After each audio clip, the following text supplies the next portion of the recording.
Hey everybody, welcome back to the Noel Casler podcast, episode 92, coming at you from the beautiful Hudson Valley. Sun's about to come out. We're turning a corner, I can tell. Thank you for listening. Great to be back here with you. Sorry last week's episode cut off at a crucial point in my story. I believe we left it where I had just come off stage, best set of my life.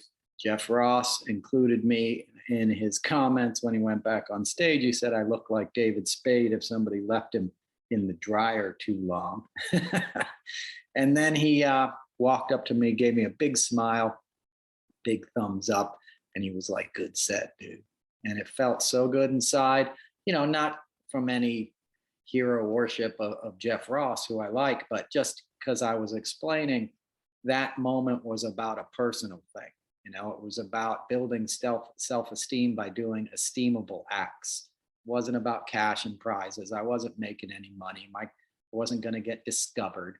I simply wanted to sort of practice my art and know that it was effective and know that I had done the best I could do in that moment with the skills I had, that I was truthful to who I was, and so many times in life, your head can take you out of the game.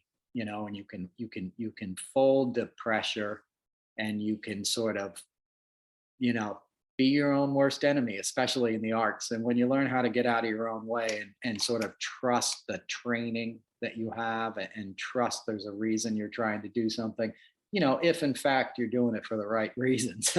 Not everybody should be doing stand-up. Obviously, or whatever it is. Not saying you're special if you can do it well. It's a very unique discipline that at the moment is quite popular. So a lot of people do it, but to do it well is a real skill, and I believe I did it well that day. So it's not about me bragging. That was just sort of the end of the story. It was like I did something that I wanted to do on my own dime for no other reason than it was the right thing for me to do as an artist. And the side benefit was it was an actual benefit for Adam Schiff. And as somebody who grew up in progressive politics and going to benefits, starting when my grandmother would take me to the Clearwater revivals, that Pete Seeger had in the 80s up here in Westchester at Croton-on-Hudson, or when I worked for Jackson Brown and we'd be doing like a benefit for Barbara Boxer in some rich dude's backyard somewhere in Southern California. It was cool to be the guy who was asked to be on the benefit, because that was always my dream as an artist. Like everybody wants to sort of make it. You want to be famous and all that. And, I'm not without my own dreams along those lines. I think anybody who goes into the field has some element of the childlike, I want to win an Oscar kind of thing. But truthfully, my goals became like, I'd love to be the guy on the benefit. To me, like that's the greatest compliment, that people call you in to do your art, for some other reason, for some, part of the greater good. As I've said before, when I worked for Springsteen, my job was like getting all the people who ran the food banks in New York City set up with tables so they could raise money off the crowd as they came into the show. And that was my favorite part of the night. That was the most meaningful thing I did. That, and they also let me like surprise them every night, like with the fact that I was going to take them backstage. I think we did it before the concert or something to say hi to Bruce. That was thrilling too. That's like being rock and roll Santa Claus, like, guess what? You didn't know this was going to happen, but you're coming with me right now. And, the look on people's faces when you give them that surprise and that treat, when all they were trying to do or expecting was standing in a hallway at the Garden and collecting, dollar bills and spare change for an hour before the show. And then they were going to go home or maybe stick around and see the concert. Next thing you know, you're bringing them back to meet the boss. And that was cool. So anyway, it was fun to be on a benefit myself, and that's the end of the story. Apologies for the technical difficulties. I have more memory on my computer now. But let's get into it. It's another week. It's another kind of dreary New England vibe here on the East Coast. You know, it's kind of cold and gray, but the sun is breaking through the clouds, and there's always reason for hope, right? And we're celebrating Dr. King's birthday. It was on Monday. It was the national holiday. I believe his birthday was actually Sunday, but we should celebrate it all week, right? We should celebrate it all month. We should celebrate it all year. We should celebrate Americans who have the audacity of hope and challenge us to speak to our better angels. Like, what other reason are we here for, right? And what are we suffering now? We're suffering an overdose of like toxic politicians, of men and women who clearly had nobody's best interest in mind but their own, and knew instinctually, or because of opposition research or demographics or whatever, that plenty of Americans would buy into that BS, right? They've been, groomed to believe the worst about their fellow man, to accept things that, like, along the lines of immigrants are coming to, take over our country or take your job. When I hear Kevin McCarthy speak about immigration, I'm like, your last name is McCarthy. You didn't come over here on the Mayflower, bro. You came over here with some people like my people from Ireland who weren't welcome, who were escaping political oppression, and it forced famine because of another, dynasty and monarchy and sort of, globalist, mindset, right? You were considered less than, and your life was expendable, right? And you had to get on a boat and come to America. And the only jobs you could get were being a cop, or working in a factory, or all being an indentured servants. All the other humiliations that every sort of immigrant group has suffered when they came to this country, right? To turn around and however many generations later be the Speaker of the House and to say to the American people that your biggest fear right now is immigrants, that our problem is immigrants and securing the border. That is not our biggest problem, okay? That's not to say that immigration isn't a complete imbroglio for any politician who inherits the issue, right? Because destabilization, right? Who destabilized Central America and South America, right? We did. We had a hand in all of the conditions that are causing people to flee their homelands, just like the same sort of principles had a hand in Europeans fleeing their homeland. Watch the brilliant documentary that Ken Burns and his partner did on the US and the Holocaust. It'll make you ill. It'll make you ill as an American to watch this, to see the ship, I think it was called the St. Louis, and it filled up in Hamburg and left Hamburg, with a full boat. This is, before Hitler invaded Poland, right? With a full boat of Jewish families coming to the US. And they got here and they were turned around, after cruelly, being robbed by the Cuban government, who took their money and promised them visas and said no dice when they got there, right? And then the Americans wouldn't take them. And that boat had to go back to Europe, and people had to get off of that boat, and go back to Belgium and France, and then those countries were invaded by Hitler, and a lot of those people died. I think 60% survived, 40% perished at the hands of Hitler and Nazism and authoritarianism. Imagine that heartbreak. Imagine thinking you slipped the noose, so to speak. You're getting your family to a safer place, and then you're denied when you get there, and you're messed with. And that's what we're doing, right? That's what we're doing to immigrant families. That's what Ron DeSantis did to men and women who traveled across 6 countries to make it to San Antonio. And then somebody comes up to him and says, hey, we're going to fly you to, Massachusetts, and they're going to take care of you, and your kid's going to get fed and healthcare and education, and it's all going to work out. Just get on this plane, and then they get on the plane and it lands in Martha's Vineyard, as the weather's turning cold at the end of the season, and they're dumped off at an airport and made to walk down a road alone in the dark, not knowing where they are. That's what Ron DeSantis did to those people, right? The same sort of cruelty that was involved in the ethnocentric rejection of Jewish families at the advent of World War II that was being cheered on by prominent Americans, right? Charles Lindbergh was all about America first. He spoke at their rallies. That was his bag, man. That was his party.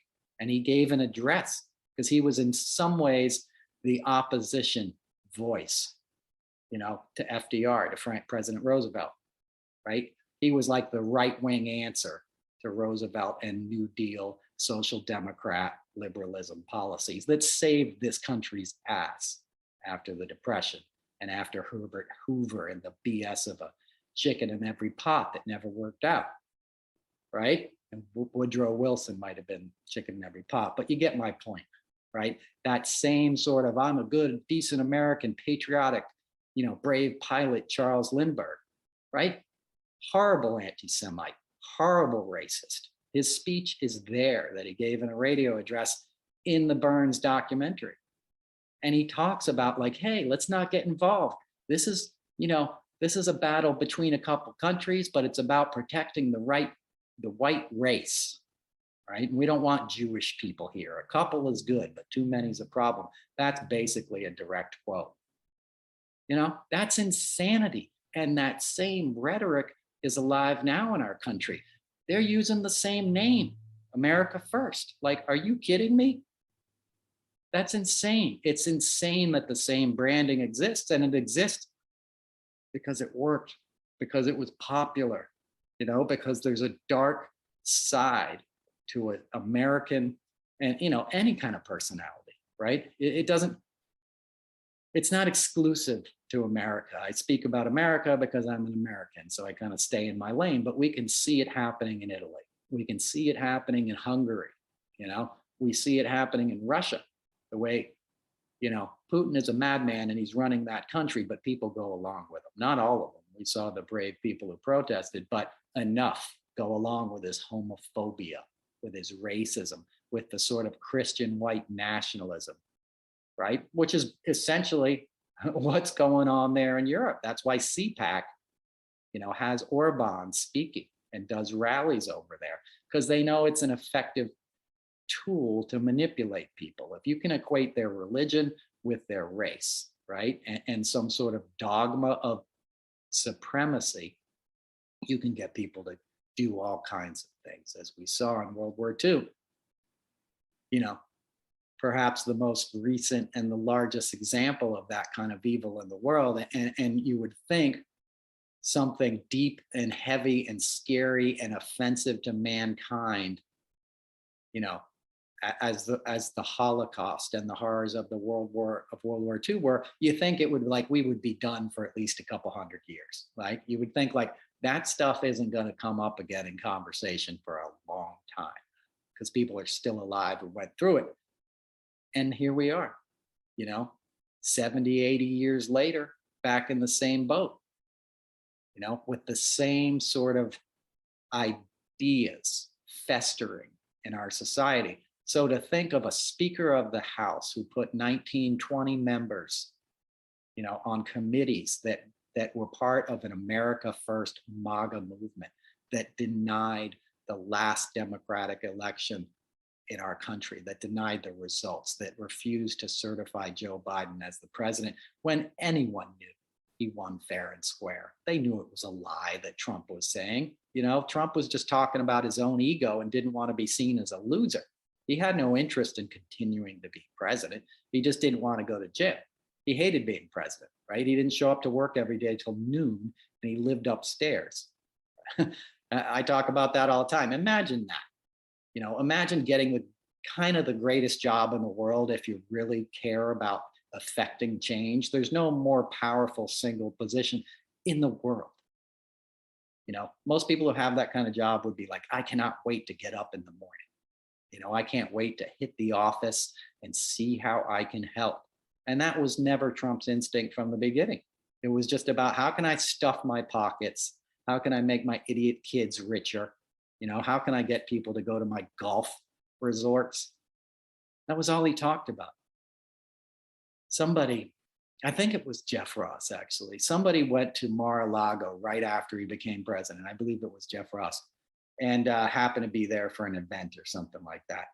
And Trump saw him, and Trump's like this is like January of 17 or something. And, yeah, right. So Trump has been like, I don't even know if he'd been inaugurated yet. He might still be president-elect at this point. But Jeff Ross saw him and Trump's like, hey, can you believe the new ratings for Celebrity Apprentice? They're terrible. They tanked. He's referring to Arnold Schwarzenegger taking over the franchise. And Jeff Ross is like, what? Like, he's talking about Celebrity Apprentice. This guy just got elected to be president of the United States. You wouldn't think that they would it would be mentioned again, given the enormity of the new role he was about to step into. But that's not how his brain works. It was all little ego. A real leader is like Zelensky. That guy was a sitcom actor. He was a comedian. You don't hear him doing his bits when he's talking to people now. You don't hear him referring back to his career as an actor, not to belittle that. But it just doesn't matter when you get a life and death position. And speaking of that, Putin bombed a building over the weekend, where 60 people perished, babies, children, men and women died in their apartments because Putin dropped a missile on it, launched a missile into it. Clearly no kind of military thing, just a pure war crime. The kind of stuff we saw in World War II when Hitler went in and leveled Warsaw. Watch a documentary on the ghetto in Warsaw. That alone should have been the end of World War II. Once news of what was going down there got out to the world, it should have been like, game on, mother effer. We're coming over there now, guns are blasting, and we're going to knock you back to the Stone Age, Hitler. But instead, we had Charles Lindbergh and these guys saying, hey, it's none of our business. Stay out of it.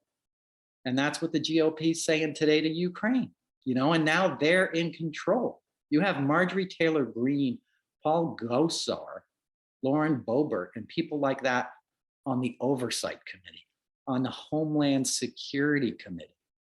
What the hell is Marjorie Taylor Greene doing on the Homeland Security Committee? She denied 9/11. She said the so-called attack on the Pentagon, though we've never seen evidence of a missile, or a plane rather, hitting it. Like, who does that? How could you hold public office in the United States of America and deny 9/11?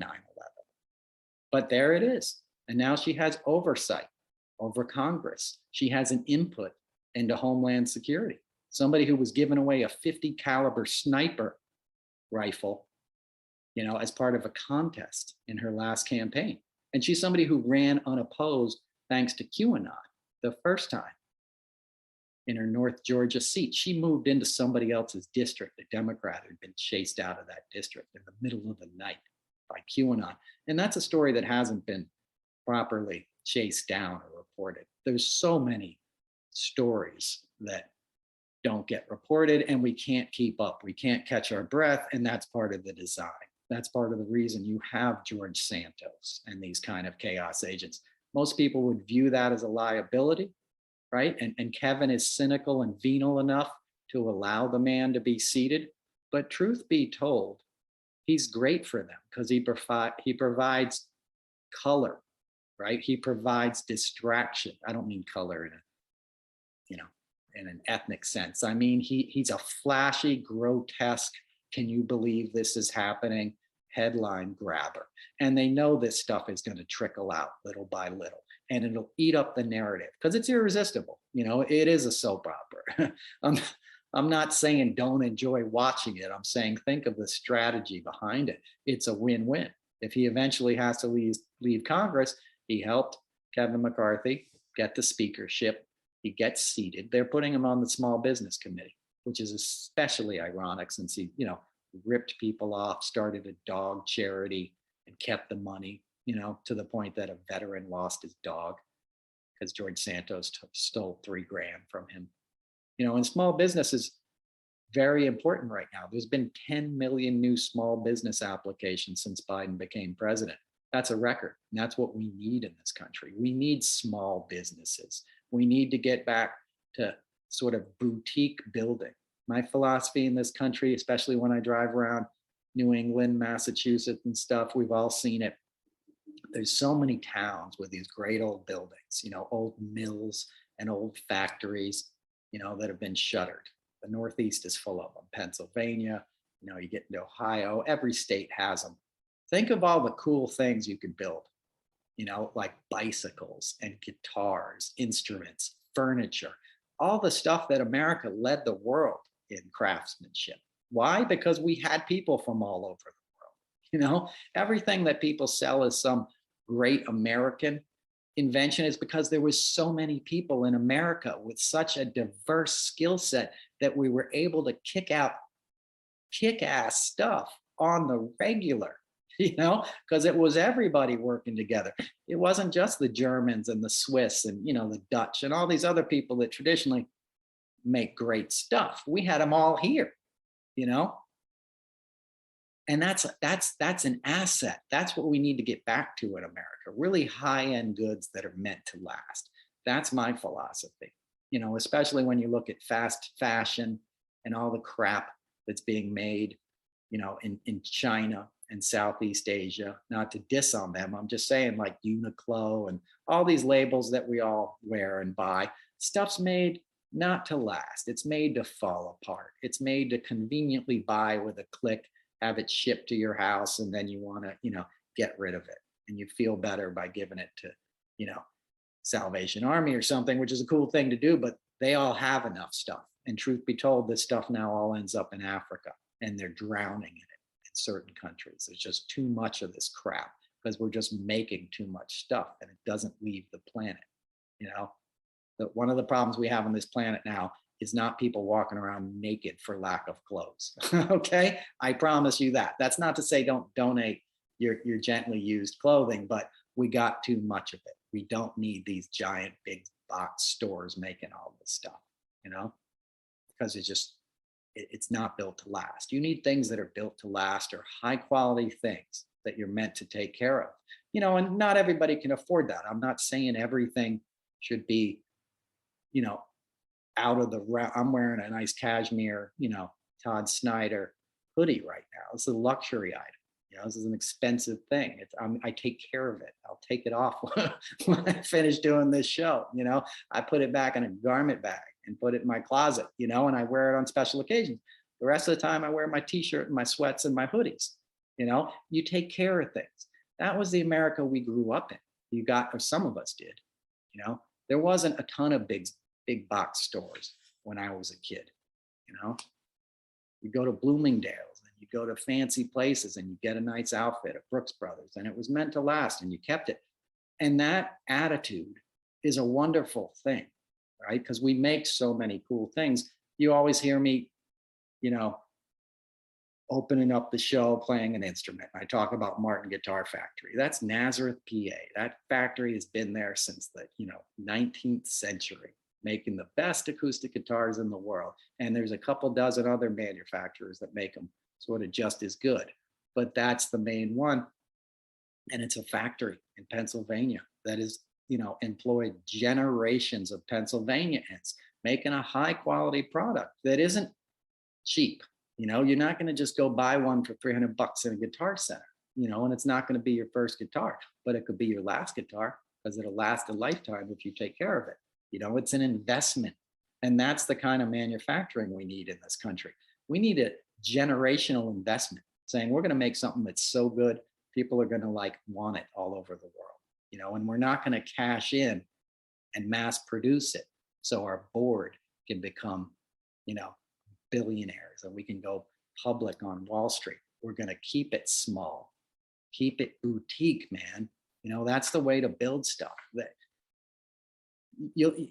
I'm sure you know what I'm talking about. That's why I always shop in curated stores. You'll find these men's stores. When I was on the road, I'd find a little store and the guy would have boots and watches, Red Wing boots. And, my watch is a Shinola that's built in a factory in Detroit. The guy bought an old factory in Detroit, trained a bunch of unhoused people, that needed a leg up in life and a job, how to build watches. And now they build watches and bicycles. And this watch is worth twice as much now as when I bought it. And I bought it because I heard that story, and I bought it from a small store in, North Carolina when I was on the road.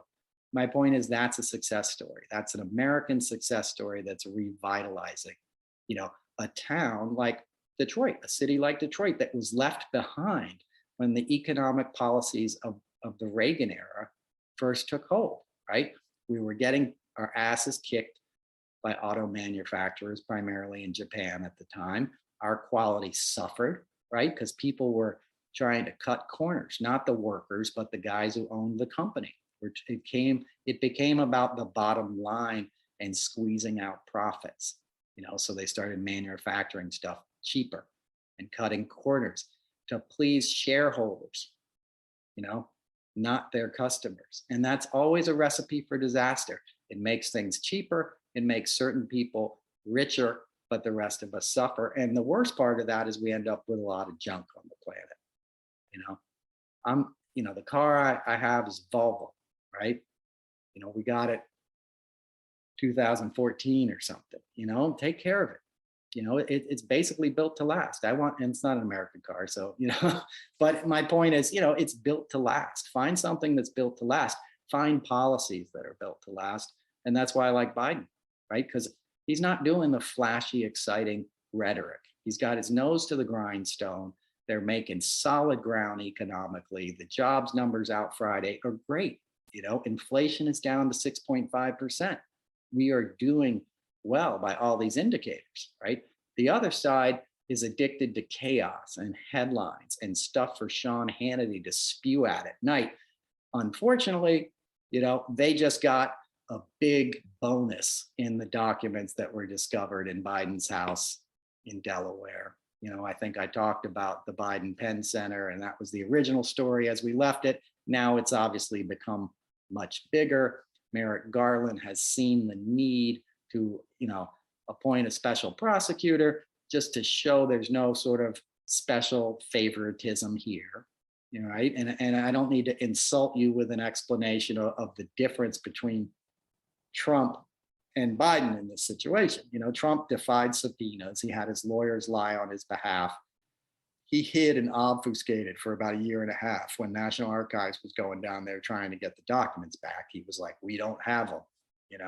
He lied about it. Biden found him, his lawyer found him rather, and called up the FBI, called up the National Archives, sort of recused themselves and called in the professionals to deal with the situation.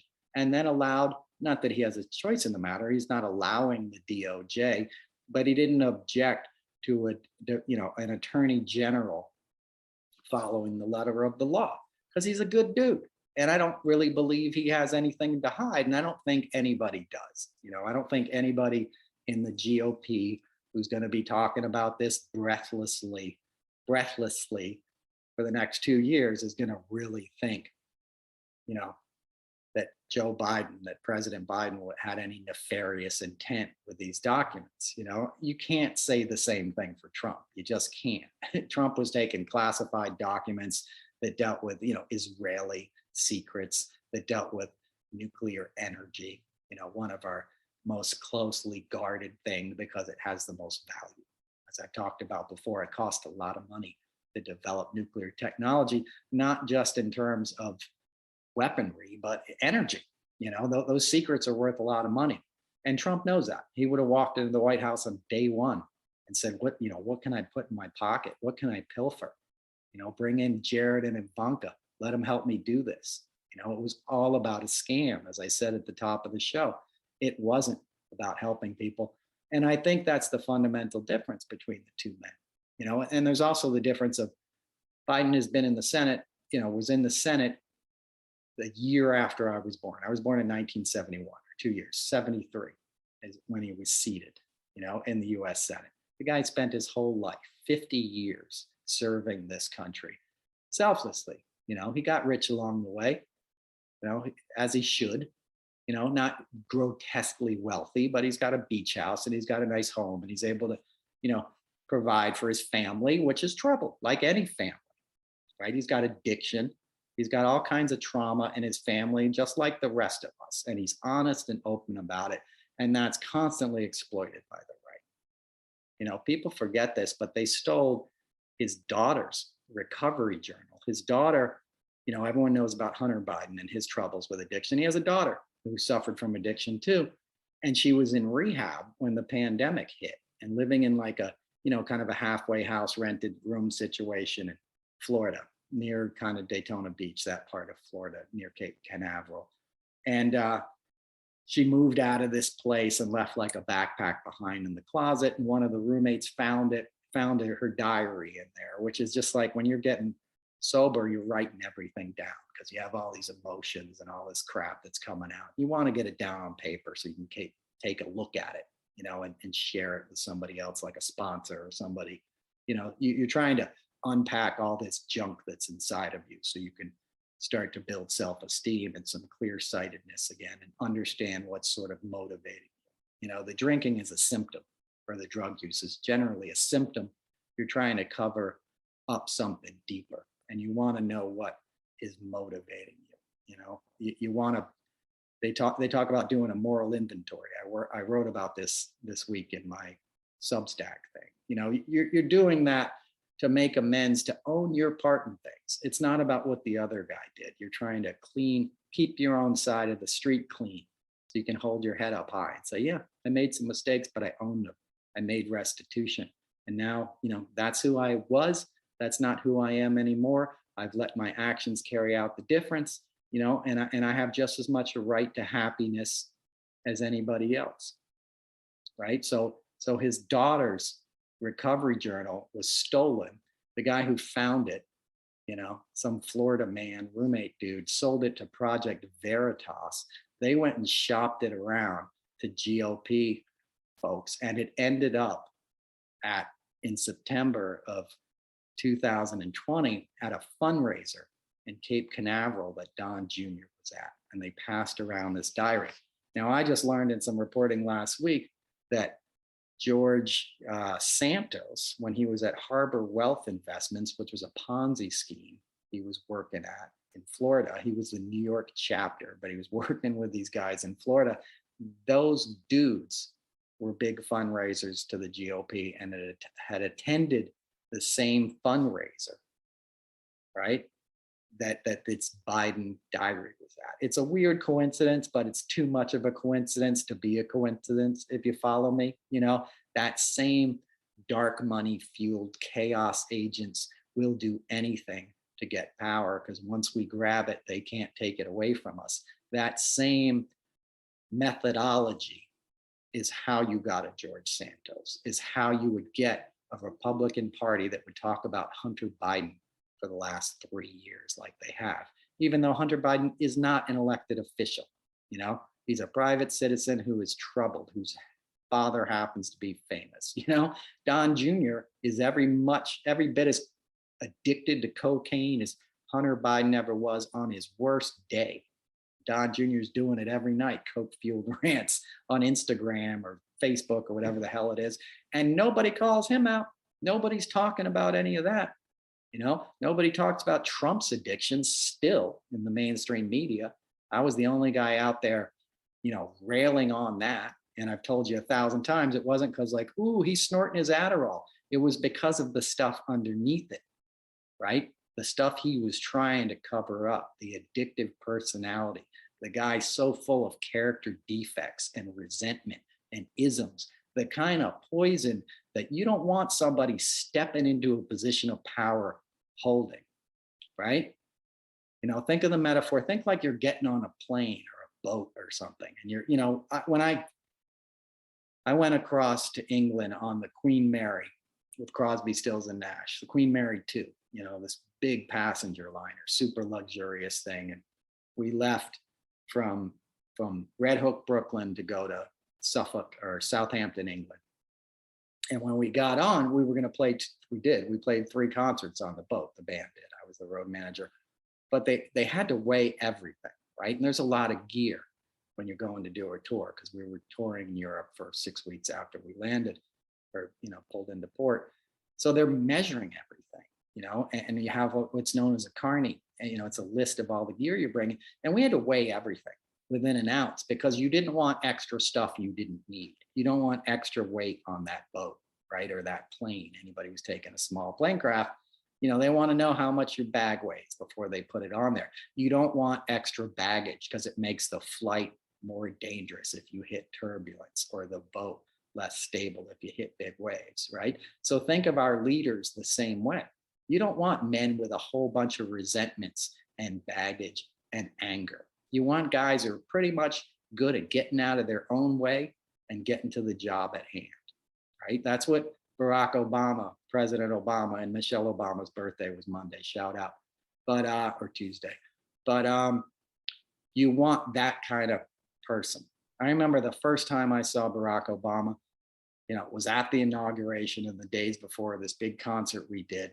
And if you remember, the country was in terrible shape, right? The wars in Iraq and Afghanistan were going to hell fast. You know, it was clearly like not going the way anybody thought it was going to go, and nobody had a solution as to how to stop it.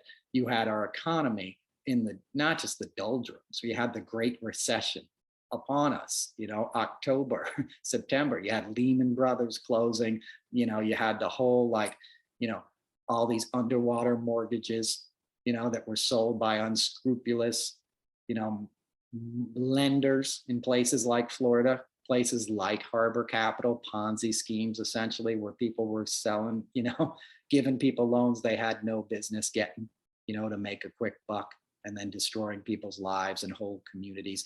You had all of that in America, you know, the worst economic situation in my lifetime by a mile, and the wars, you know, and the specter of terrorism that we were still, you know, pretty close out from, you know, within the same decade. And then you had Obama, and I'm like, how does this guy look so confident? You know, I remember seeing him, and it was the same way when you see a quarterback or a pitcher or something, like in these incredibly pressure-filled situations, and you see the ones that are like freaked out, you know, wide-eyed and just like, nope, like, I'm going to screw this up. This sucks, right? Which is how I would be, right? Afraid, you know, tremendously. And then you have the guys that are just like, put me in, coach. I'm born for this. I know what to do right now, you know?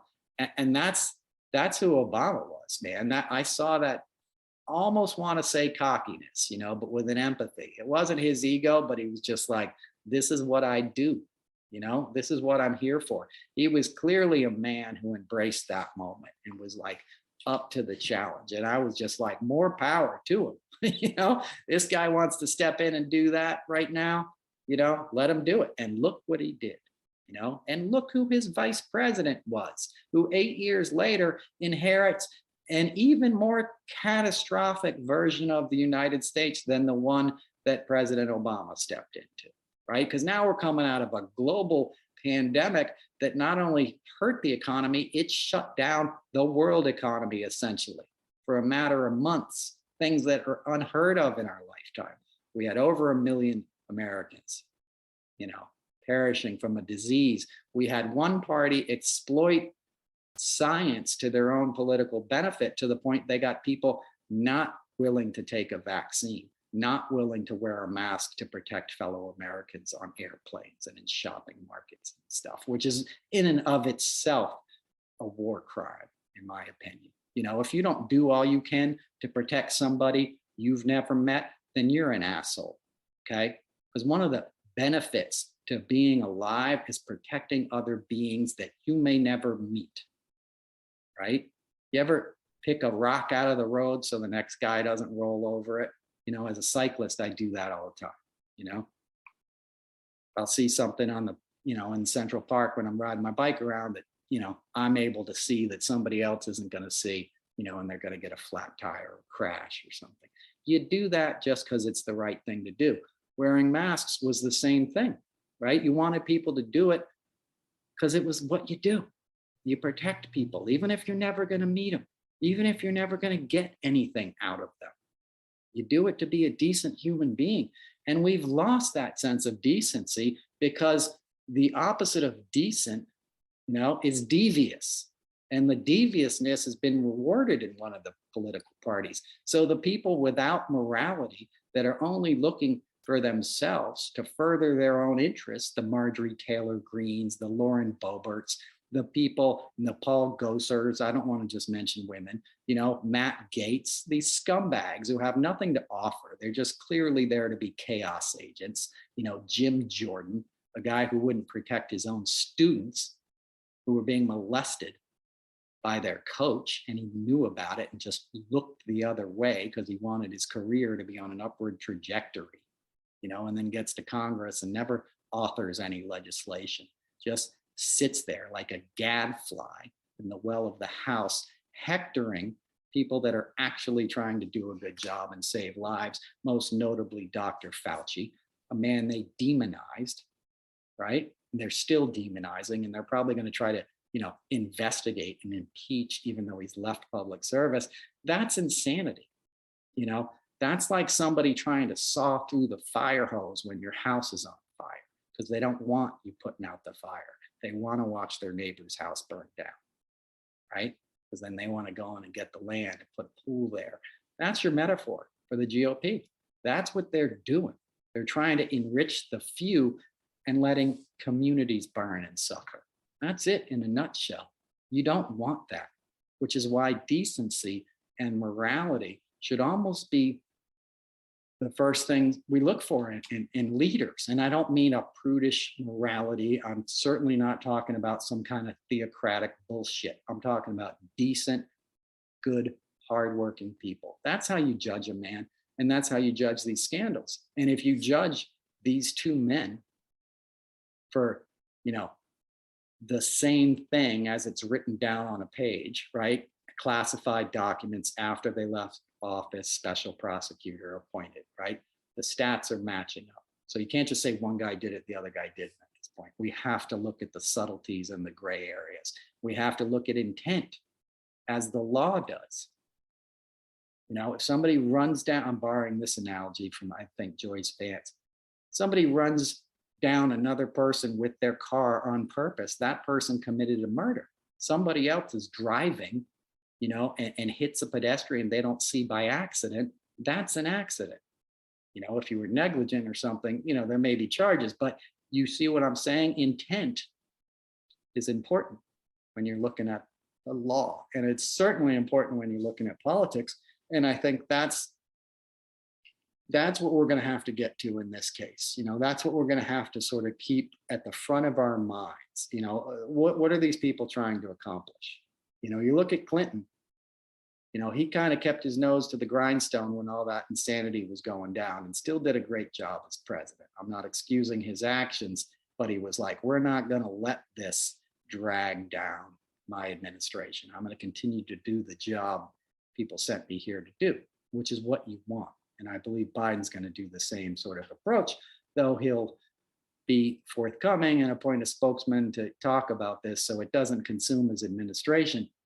But you want to think about that, and think about Ken Starr, a guy who persecuted Clinton, who ended up defending, people at Baylor University in Texas who were involved with, sexual impropriety, sexual assault, however you want to name it. He protected predators.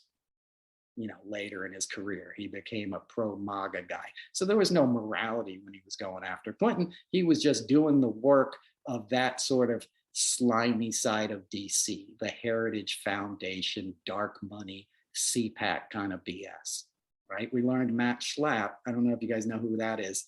He's the head of CPAC. He and his wife, Mercedes, really outsized influence in the Republican Party. He's the guy who has, Kyle Rittenhouse come out to smoke bombs and lets Lauren Boebert do her stripper strut up and down the stage. And they do this every weekend to build an army, a white Christian nationalist army of, well-armed, undereducated morons who are going to listen to everything they say, right? That guy is now under a lawsuit, for not just sexual impropriety, for grabbing another staffer's crotch, for repeatedly, when being told no, going after this guy, that's not cool. and not to mention he represents an organization which is completely homophobic and stuff. So you have that sort of duplicity and hypocrisy, and there's nothing wrong with homosexuality. I don't even like to use that word. Gay, LGBTQ, there's nothing wrong with that. And somebody who's a sexual predator is a sexual predator. Okay. And it has nothing to do with somebody's sexual identity. It has to do with an act of violence and an act of entitlement and using another human being for your own gratification. And a lot of times they get off on the fact that, somebody doesn't want to be, involved in that. So, it's that kind of attitude is all through DC, and there's a guy who had Brett Kavanaugh at his Christmas party. Matt Schlapp did, at his Christmas party in, McLean, wherever he lives. Somebody listening said, I live in McLean and I'm not a racist. Good for you. I'm not saying, when last week I was talking about Virginia and the racism, I was talking about Southern Virginia, though there's plenty of racists in McLean. Jim Baker, there's a lot of guys there, James Baker. There's guys that promoted a sort of American imperialism, Bush era doctrine that did a lot of damage in the world. And I'll leave it at that. But I'm not indicting, wherever you live, and that's the other thing. It's like, I speak in generalizations, when I talk about the South or whatever, I'm not saying everyone there is like a member of the KKK or, ignorant or whatever, these are generalizations. I'm speaking on topics and how large numbers of people can get swayed by rhetoric. And a lot of that rhetoric comes from inside the Beltway. That's why I'm using Matt Schlapp as an example, because he's a very politically connected guy. He had Brett Kavanaugh, he had Matt Gaetz, at his Christmas party. He had Stephen Miller at his Christmas party, a real life Nazi, who grew up in Santa Monica Goebbels, as my friend Molly John called him. I've known Molly since before there was Twitter, by the way. We never interact with Twitter. We're friends in real life and have been for a long time, but that was a good line. But anyway, there's that kind of stuff. There's that kind of stuff happening. And they're like, his attitude is like, I'm going to do whatever I want because I'm king of this situation. And what are they going to do to me? So he's abusing a staffer, and I believe the staffer was one of Herschel Walker's guys, so it's so slimy. It's so unseemly. And it should poke a hole in any of their, rhetoric that they're claiming the mantle of Christianity, or some pious sort of like attitude of restoring America to what it was, which is just a dog whistle for like a pre-civil rights era America. Glenn Youngkin is a great example of that in Virginia, as I was talking about last week. A 6-year-old shot his teacher. Over the weekend, we saw a video of a toddler in his diapers waving around a handgun. That's the stuff of nightmares. That's like The Purge, right? That's a horror film that's happening. And we see video of that. In the days since that video came out, I saw another video of a father barefoot in his living room on his wall-to-wall carpet, in his little condo or whatever, sitting with his son, who couldn't have been older than 6, and they're firing automatic handguns and dropping the magazines out.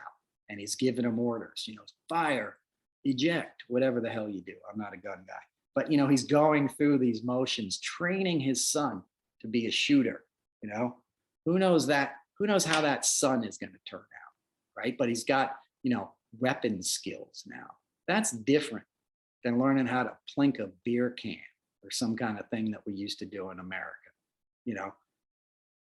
I used to have a little 22 when we would go camping at this farm.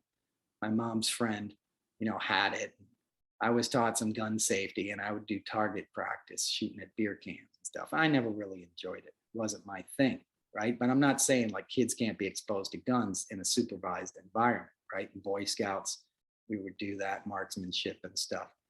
But, you don't sit there in your living room with your toddler barefoot, hand them a pistol and say, this is how we shoot multiple times and reload, right? When you're reloading and shooting multiple times, you're anticipating warfare. That's not just self-defense. That's not building marksmanship skills. That's getting ready for battle.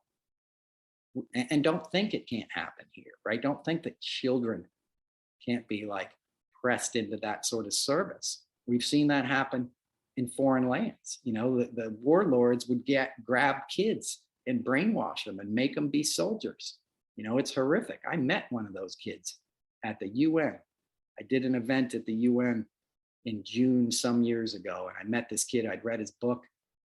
He grew up in, I want to say the like the Congo, like that area, and his people had been victims of, a genocide. Rwanda, I believe it was Rwanda. It was the real heavy, dark stuff. And this guy at one point had been a child soldier. He killed people as a kid. Heavy, horrible stuff. And he'd somehow, survived that and become like a teacher. And he was an incredibly spiritual guy. You could just feel it. And I remember we were doing this Q&A, and I wasn't there as a speaker. I was there behind the scenes as a talent guy. But we were doing this Q&A, and this always stuck with me. Somebody asked him a question, because he obviously was a pretty wise dude and had some wisdom. And they asked him for some wisdom. And he said, "You want to know about life? Just go out and listen to the birds." He goes, "There's nothing I can tell you that the birds can't already. Go listen to nature. Go outside. It's all right there to discover." Like, this guy had found that wisdom, and he's obviously living closer to the land from where he's from, but he hadn't lost that, that tribal sort of wisdom. I don't mean that in any kind of like sense. You know what I'm saying? Like, there was some elders speaking through this young man. Right? He was speaking a truth that reverberated for centuries. And it was so interesting to me that that's what he landed on, right? There was no sense of his ego or I'm so smart because I went through all this and I wrote a book and I'm here at the UN. He was like, "You want to hear the truth? Go outside and listen to the birds." Heavy stuff.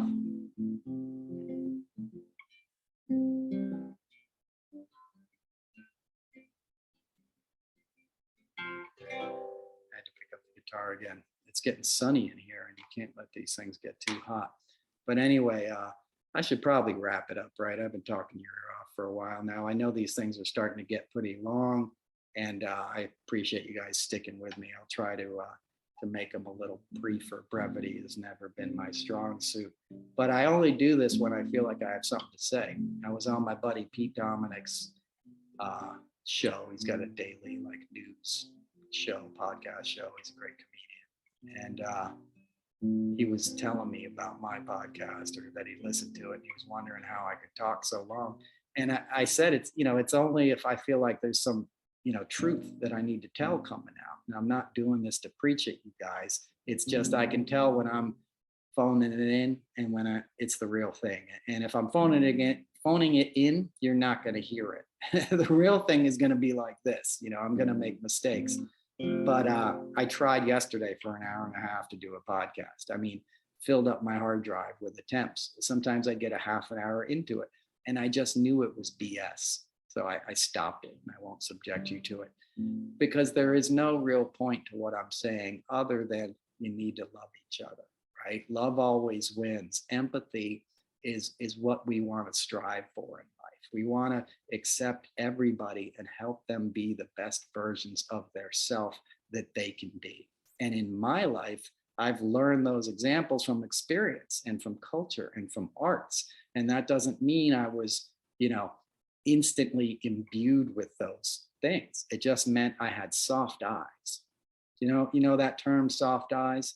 It's like you're not seeing the forest for the trees, right? You're focusing on a tree. You're not seeing everything that's going around. And I think that's what that's going on, right?